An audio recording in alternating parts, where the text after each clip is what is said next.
스마트한 조직의 첫걸음 Y로부터. 오늘의 주인공 반다리. 워라밸을 꿈꾸며 당차게 입사했지만 정시퇴근이 대체 언제였는지. 반다리는 오늘도 밤낮 없이 일을 하고 있네요. 반다리의 업무는 왜 끝이 보이지 않는 것처럼 느껴질까요? 혹시 반다리처럼 밤낮 없이 일을 하고 내가 뭘 했는지 모르겠던 적 없으신가요? 최종, 진짜 최종, 진짜 최종, 진짜 최종의 늪! 왜 우리는 항상 업무에 쫓기고 왜 하는지도 모르는 일로 힘들어할까요? 왜? Why? 지금 하고 있는 일에 왜라는 질문을 던진 마지막이 언제이신가요? 그냥, 마냥, 선배가 상사가 시키니까. 작년, 재작년, 매년 하던 일이니까. 본사, 정부에서 하라고 하니까. 관행처럼 반복되는 업무들로 우리는 이미 지쳤는데 성과를 내려고 하면 좋은 성과가 나올 수 있을까요? 아니요. 좋은 성과는 내가 이 일을 왜 해야 되는지를 알 때 비로소 나올 수 있습니다. 그럼 우리 같이 사례 하나를 통해 Y를 알아볼까요? 야근에 지친 우리 반다리는 음식으로 스트레스 풀기 위해 배달앱을 켭니다. 그런데 말이죠. 혹시 5년 전만 해도 배달 주문 어떻게 하셨나요? 당연히 배달은 전화였죠. 어느 순간부터 배달은 한 스타트업 회사의 Y로부터 배달 문화가 전화에서 앱으로 바뀌었습니다. 왜 우리는 21세기 정보화 시대에 전화로 배달 주문하는 방식을 관행처럼 계속했을까요? 배달은 집에서 원하는 음식을 받고자 하는 편리함의 욕구의 본질이 있는데 말이죠. 이 회사는 정보 기술을 활용해 음식점 검색부터 주문까지 한 번에 가능한 앱을 개발해 배달 문화를 바꿨습니다. Y는 생각보다 우리의 삶과 가까이 있습니다. 우리도 왜라는 질문을 통해 일의 본질을 알게 된다면 스마트하게 일을 할 수 있습니다. 그래요, Y. 좋습니다. 근데 그러면 어떻게 Y를 하면 될까요? 이 궁금증을 해결하기 위해서는 목적과 본질을 알아야 합니다. 반다리는 Y를 통해 우리 조직의 일하는 방식을 알려주고자 하는 목적을 가지고 있습니다. 명확한 목적이 있다면 수단은 얼마든지 바뀔 수 있습니다. 영상이 아니더라도 만화, 캠페인을 수단으로 변경할 수 있습니다. 수단은 우리가 선택하면 됩니다. 일은 수단이 아니라 목적이 핵심입니다.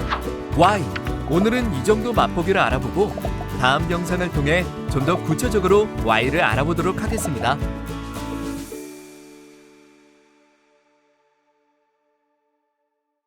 스마트한 조직의 첫걸음 Y로부터 2편.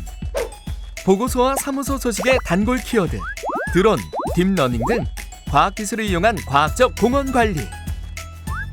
과학기술은 테크놀로지로 수단을 의미하는데 기술을 이용하는 걸 왜 과학적 공원 관리라고 할까요? 과학기술은 수단일 뿐이고 이 수단을 활용해 나온 결과물이 바로 본질인 과학적 공원 관리인데 말이죠. 과학기술과 과학적 공원 관리가 무엇이 다른지 알기 위해서는 먼저 수단과 본질을 알아야 합니다. 수단과 본질. 예를 통해 알아볼까요? 우리는 매일 일을 하기 위해 출근을 하죠. 도보, 대중교통, 자동차 등 각자 이동수단을 선택해서요. 어떠한 수단을 이용해도 본질인 출근이라는 행위에는 변함이 없게 되죠. 결국 수단은 달라질 수 있지만 본질은 변하지 않는 거죠. 이 점이 바로 수단이 아니라 본질 중심으로 일을 해야 하는 이유가 될 수 있죠. 수단과 본질을 구분해 봤으니 우리가 왜 과학적으로 공원을 관리해야 하는지 다시 생각해 볼까요? 최근까지 공원 관리는 사람 중심으로 관리해 왔지만 넓은 공원 면적만큼 다양하게 생산되는 정보들로 관리의 효율성에 한계가 나타나기 시작했고, 여기서부터 어떻게 해야 효율적으로 공원을 관리할 수 있을까라는 물음이 생겨났고, 과학기술을 이용해 데이터를 수집하고 분석, 검증, 고도화하여 결과를 예측해 최소 인력으로 최대 효과를 이끌어낼 수 있는 과학적 공원 관리가 대두되기 시작했죠. 알듯 말듯 아리송한 과학적 공원 관리. 이번 시간에는 목적과 본질에 대해서 알아보았습니다. 다음 영상에서 사례를 통해 Y를 더 알아보도록 하겠습니다. 감사합니다.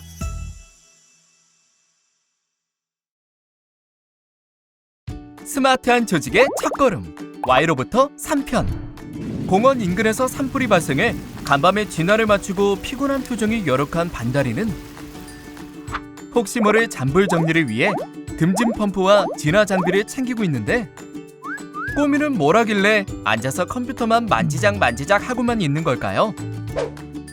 아, 꼬미는 잔불이 다시 산불로 번진 확률을 분석하고 있었다고 하네요.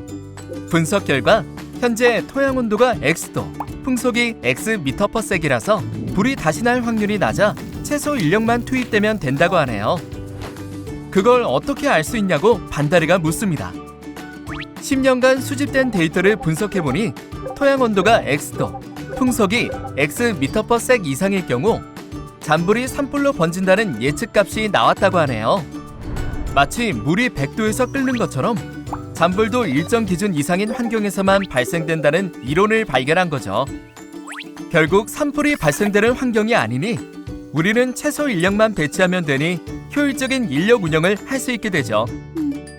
일을 잘하는 방법은 수단 중심이 아니라 꼬미처럼 본질 중심으로 일을 이끌어가야 합니다. 수단은 일의 본질을 위한 하나의 선택 수단일 뿐이니까요. 혹시 지금 수단인 데이터 수집에만 집중하고 있지는 않으신가요? 본질은 데이터를 분석하여 예측 결과를 통해 공원 관리에 적용하는 게 바로 과학적 공원 관리입니다. 일은 본질 Y를 알면 무엇을 해야 하는지 보이기 시작합니다. 이제는 어떻게 과학적으로 공원을 관리할 것인지 우리에게 질문을 던져볼까요? 감사합니다. 스마트한 조직의 첫걸음, Y로부터 4편. 이번 시간은 공원 사업을 통해 Y를 알아보도록 하겠습니다. 우리는 반달가슴곰 복원을 왜 하고 있을까요? 그야 2004년부터 쭉 복원해왔고, 반달가슴곰의 개체수를 자연적으로 유지시키기 위해서? 과연 그게 정말로 우리가 반달가슴곰을 복원하는 목적이었을까요? 반달가슴곰 같은 멸종 위기종을 복원해서 자연 생태계의 건강성을 맞아요. 우리는 자연 생태계의 건강성을 증진하기 위한 목적으로 반달가슴곰 복원 사업을 하고 있어요. 이게 바로 목적을 위한 수단이죠. 그럼 수단이어야 할 반달가슴곰을 복원하는 것 자체가 목적이 되어버리면 어떨까요?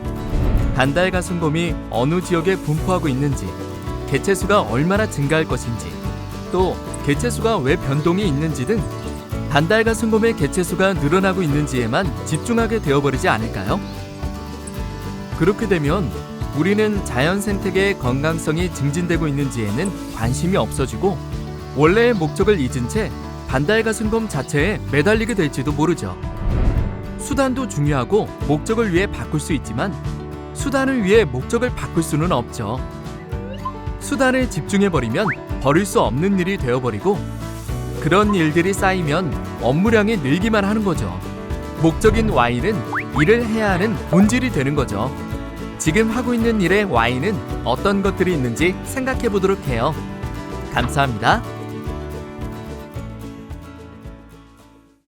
스마트한 조직의 첫걸음, Y로부터 5편.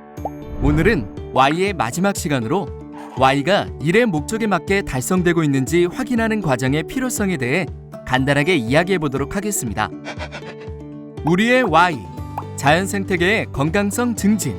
그 목적에 잘 달성되고 있다는 걸 어떻게 알 수 있을까요? 종이 다양하게 증가하고 훼손지 복원율도 증가하고 있으니까요. 맞기는 하지만 좀 더 구체적으로는 일을 할 때 목적이 달성되고 있는지 확인할 수 있는 합리적이고 객관적인 지표를 찾아서 점검하는 과정을 통해 알아갈 수 있죠. 수단을 보완하고 변화시키면서 우리가 하는 일 중에 본질에서 벗어난 일을 줄이고 우리 목적을 달성하는 데 정말 필요한 일에 집중하는 스마트한 조직을 만들 수 있겠죠? 왜 하는지 목적을 생각하고 그 목적이 달성되고 있는지 생각하고 목적이 달성되고 있다는 건 어떻게 알 수 있는지 파악하면서 일하는 것이 Y의 본질이죠. 처음에 좀 불편하고 어색할지 몰라도 익숙해지면 우리 모두 훨씬 더 스마트하게 일할 수 있을 거예요. Y는 일에 해야 하는 본질이자 목적으로 계속 Y를 하게 하는 동력입니다. 스마트한 조직을 위해 Y를 던지는 문화가 있는 조직이 되어가기를 바랍니다. 지금까지 스마트한 조직 문화의 첫걸음, Y로부터의 관심을 가져주신 임직원 여러분께 감사드립니다.